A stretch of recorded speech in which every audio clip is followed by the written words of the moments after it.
बिस्मिल्लाहिर्रहमानिर्रहीम।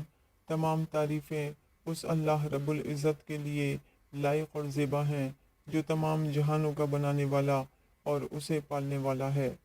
करोड़ों दुरूद और सलाम हो आखिरी नबी मोहम्मद मुस्तफ़ा सल्लल्लाहु अलैहि वसल्लम पर।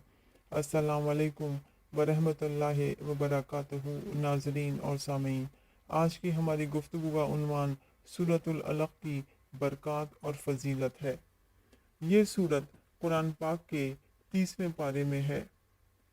अगर सफ़र में जाते हुए इस सूरत को पास रख लें तो दौरान सफ़र कोई नागहानी आफत नहीं आएगी और हर किस्म के नुकसान से इंसान महफूज रहेगा।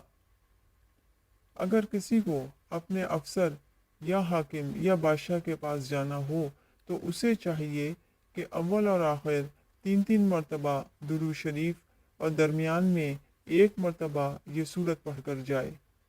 इंशाअल्लाह ताला अफसर निहायत मेहरबानी और शफ़क़त से पेश आएगा।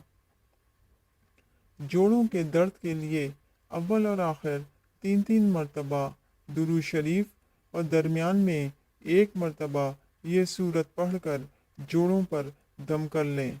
ये अमल मुसलसल करना है।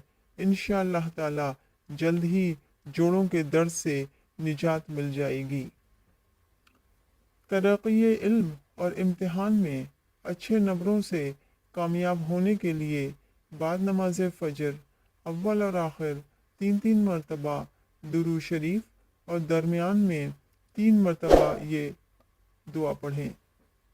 ये अमल इम्तिहान का नतीजा आने तक करना है। इंशाअल्लाह ताला अच्छे नंबरों से कामयाब होंगे। आमीन।